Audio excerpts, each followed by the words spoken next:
Hello everyone. In this video we are going to see about Web 2.0 and web scripting. First we will look into Web 2.0. Web 2.0 is nothing but the second generation of World Wide Web. Already we have seen about World Wide Web in our previous videos. That second version of World Wide Web is called as a Web 2.0. In World Wide Web, all the data will be the static one. Static one in the sense, all the web pages will be designed and it will be stored on the server side, right, web server. Whenever the user search or whenever the user surf the internet, the same data will be displayed to the user. So it will not be changed. But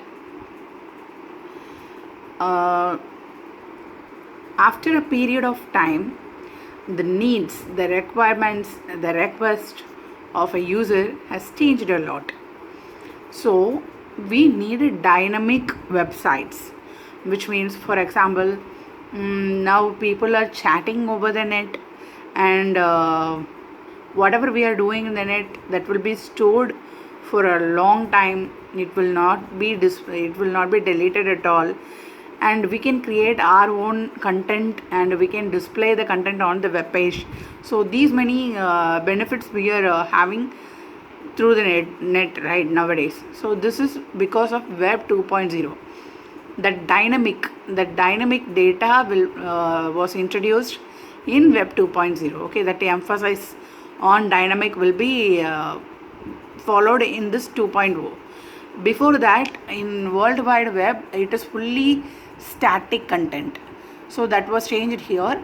That full shift, the whole shift was done in this Web 2.0. Okay, so here through that social networking or something, we are creating our own content and we are displaying to the net, and whoever using the net, they can create their content and they can display it on the net. So in 1999, Daisy Denucci coined the term 2.0 to emphasize the paradigm shift, and lot of examples of user-generated content in this Web 2.0 include the social media websites. As I said, in social media we are chatting to the friends, we are sharing something, we are posting. So whatever you are posting, it will be the content, right? Anybody can share that, so that will go viral. So like that, we are creating our own content. That is called a dynamic content. Okay, so it will be changed based on the time. So that is called a dynamic data. That will be possible only in Web 2.0. It will not be used in that olden days when the World Wide Web was created. First, on that time, it will be a static content. Whatever the website belongs to, the same will be displayed over there. But now it has changed a lot. That is because of Web 2.0. Okay, that virtual communities, live chats, lot of live session is going on the internet, live classes are there. So that will become a content like that. Everyone, those are using the internet, they can create their own content and they can display it into the outside world. So this is called as a Web 2.0, and these are all the benefits and the updates of World Wide Web. Okay, so Web 2.0 is nothing but the second version of World Wide Web. So now we will move on to the web scripting. Let's see what is meant by script. A script is a set of instructions written using any programming language and interpreted by another program. Here, just make a note, interpreted. If the language is interpreted, it will not be executed. If it is interpreted, means that language will be only can convert into the machine language alone.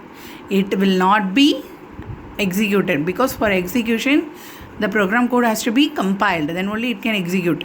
So if the language is interpreted language, it will not be executed because there will be no compilation.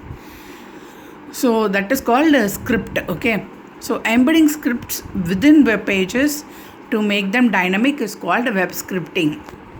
to change the static data. To change the static data, we have introduced the dynamic data, right? So for that purpose, we need this scripting language. Okay, as I said, in earlier it will be the static web pages, but now it has changed.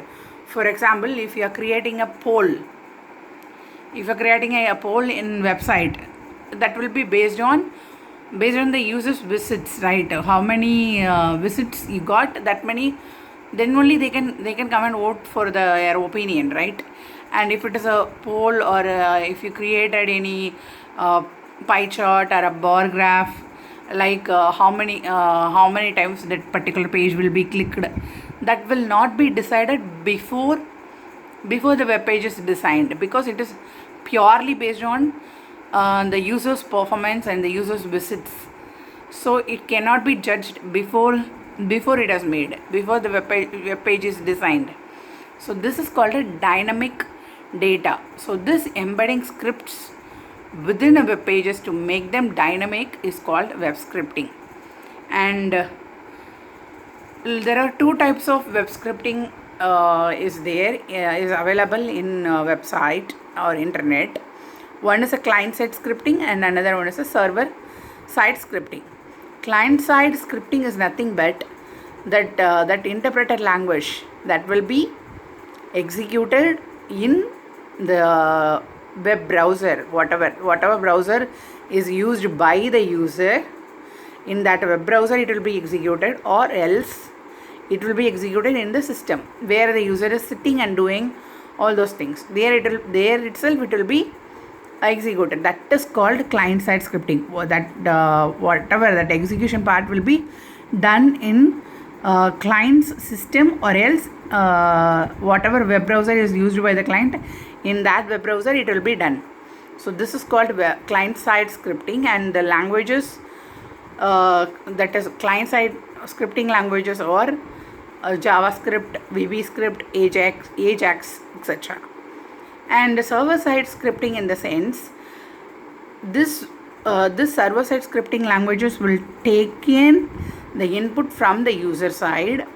It will take the input from the user and it will send to the server.